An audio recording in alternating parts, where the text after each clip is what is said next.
If you are looking to add a skid plate to protect your engine and transmission on your Jeep Wrangler, and you're thinking to yourself, well, how hard is it to change the oil? Well, it's really easy, and I'm going to show you a few tips. Stay tuned. Whenever I change oil in my vehicles, I always open up the oil filler cap first, make sure I can get it off to put oil in there, because if I can't, now's the time to fix it. Well, unfortunately on the Jeep Wrangler, with the oil skid plate, you don't want to do this because it makes the oil pour out too fast. So I just broke it loose, make sure to open it, I put it back on. I'm going to leave it closed, drain the oil out the bottom with the cap still on top. That way it drains out at the proper rate and it makes it really easy to pour, which you'll see in a second. All right, you'll need a 13 millimeter. Yes.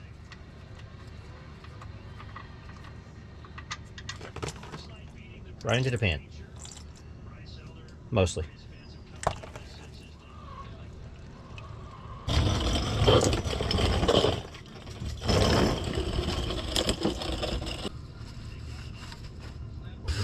All right, then, well, get some more wet paper towels, I guess. So the oil will drain out of that hole. As you can see from up here, this is kind of what we just did. It's got a little catch right there so it don't leak down here and fill up this valley with oil here. It just gets a little bit right there you got to wipe out. We're going to take out the oil filter, which is inside this housing right here, and this is where you fill it up at. So right next to it, behind the alternator, oil filter housing, if you have a 3.6.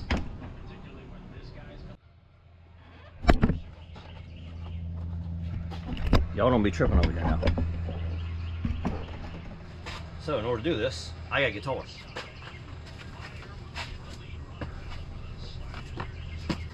This is what's gonna get you. This is a 24 millimeter on this oil filter housing. This is what has messed up so many people, is that it only takes like 18 to 20 foot-pounds to tighten this thing up. This lever pounds on it, and people do this with these big levers and they snap their oil cooler housing. Don't over torque this housing.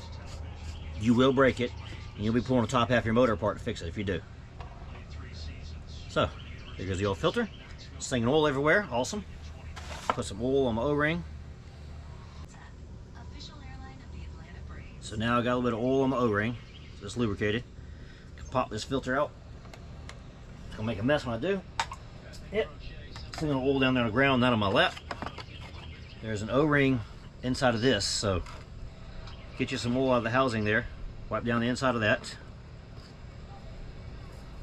Then put you some oil on this O-ring right here. Thing's good. Slop that into the housing there. Hey, clean my engine bay. This thing's nasty. I haven't cleaned it about a year. I don't clean my engine bay very often. Hopefully the Braves game is not loud in this camera. All right, we have new O-ring on. We'll put this in. Run it down by hand. Do not over torque the housing.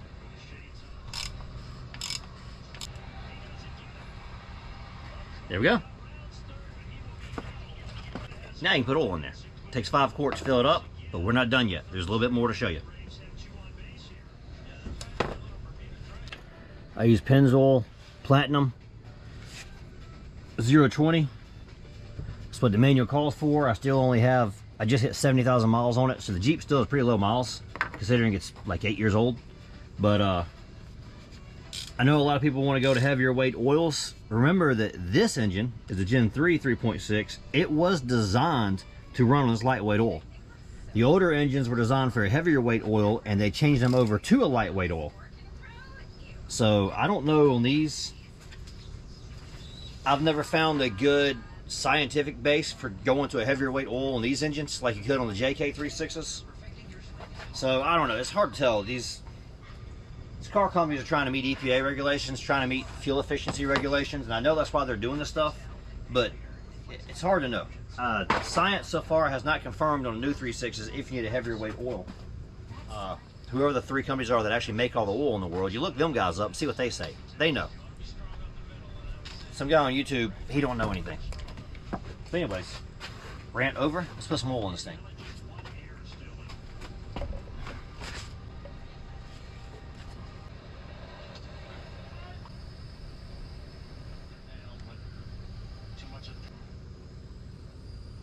Save this jug for the old oil.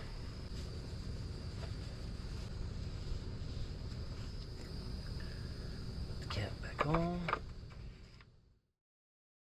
So one of your telltale signs that you've cracked your housing will be this down here in the bottom is full of oil. Well, it is full of oil because I just changed my oil and dumped a bunch of oil down in there when I took the filter off. So clean the oil up down there so that if you have oil show up there, you'll know your oil filter cooler is cracked.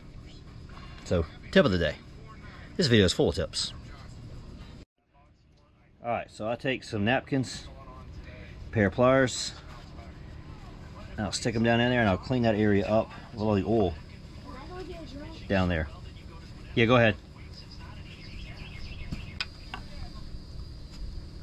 Oh yeah, you got a whole bunch of oil at that time.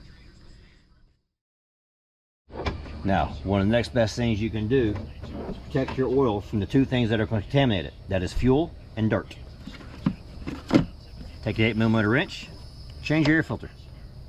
I do mine every oil change, at least on the Jeep. I don't every oil change with every other vehicle. But on the Jeep, I do it every oil change because this thing's always out in the dust, always out in the mud, always on dirty roads.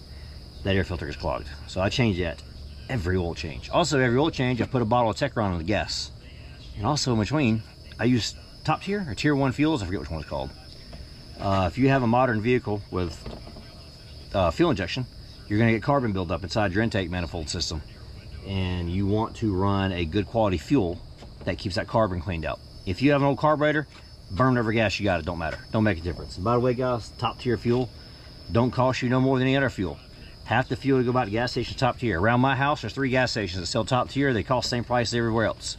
I always go to them 3 gas stations. I fill all my vehicles up at them 3 stations because I know they have top tier fuel. And all my vehicles have, Jeep's got a 3.6. Both the other 2 vehicles have LS engine in them. So they all are fuel injected. They all benefit from getting the carbon cleaned up. And change your air filter. That's the 2 things that dirty your oil, fuel and dirt. There you go. Now let's see. We have changed the oil. We've changed the air filter. We have added some Techron to the fuel. Surely we're done, right? No, we're not. We're going to do the lube. Every oil change, go through here and add some lube to your steering components. I use red grease. That's what's in this gun. I have different guns for different greases. And with the metal cloak steering, you got to turn the wheel full drivers to get to the passenger side of the drag link because it's covered up by the tie rod.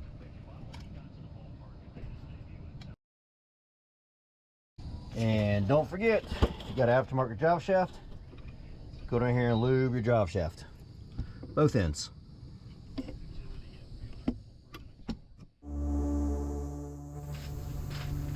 All right, just like that, we have changed the oil. We got the cap on, we got the plug on, check the oil, it's full. Close the hood up. We changed the air filter. We added some fuel treatment. We did some chassis lube, we lubed up the steering, we lubed up the drive shaft.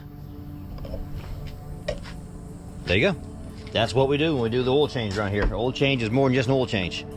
But if you want these vehicles to last you a long time, this is the kind of maintenance it takes to keep them lasting. Definitely change your oil way sooner than what the manufacturer says. I never wait as long as the manufacturer says to change it. I change mine. I try to change it in 5,000 miles. Yeah, I might go a little bit over sometimes, but I try to do it about every 5,000 miles. So we're done. Hope this helped you. I gave you a lot of tips about how I do my oil change, how to access things down here, so hopefully you find that helpful. And otherwise, I mean, you just watch a YouTube video about changing oil, which is pretty straightforward. So hopefully the tips are good. 1870 Off-Road. We'll be seeing you out there on the trails.